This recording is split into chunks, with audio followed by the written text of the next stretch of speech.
Cancer চিকিৎসায় একটি immunotherapy ওষুধ আবিষ্কার করেছেন বিজ্ঞানীরা।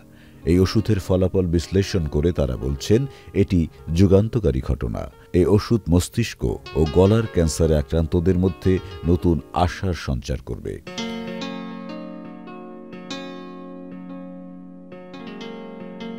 চিকিৎসা বিজ্ঞানীরা বলছেন এই ইমিউনোথেরাপি গ্রহণের ফলে রোগীদের রোগ প্রতিরোধ ক্ষমতা বৃদ্ধি পায়।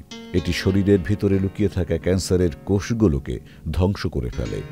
350 রোগীর উপর গবেষণাটি চালানো হয়েছে। বিজ্ঞানীরা বলছেন এই চিকিৎসায় পার্শ্ব প্রতিক্রিয়াও তুলনামূলকভাবে কম।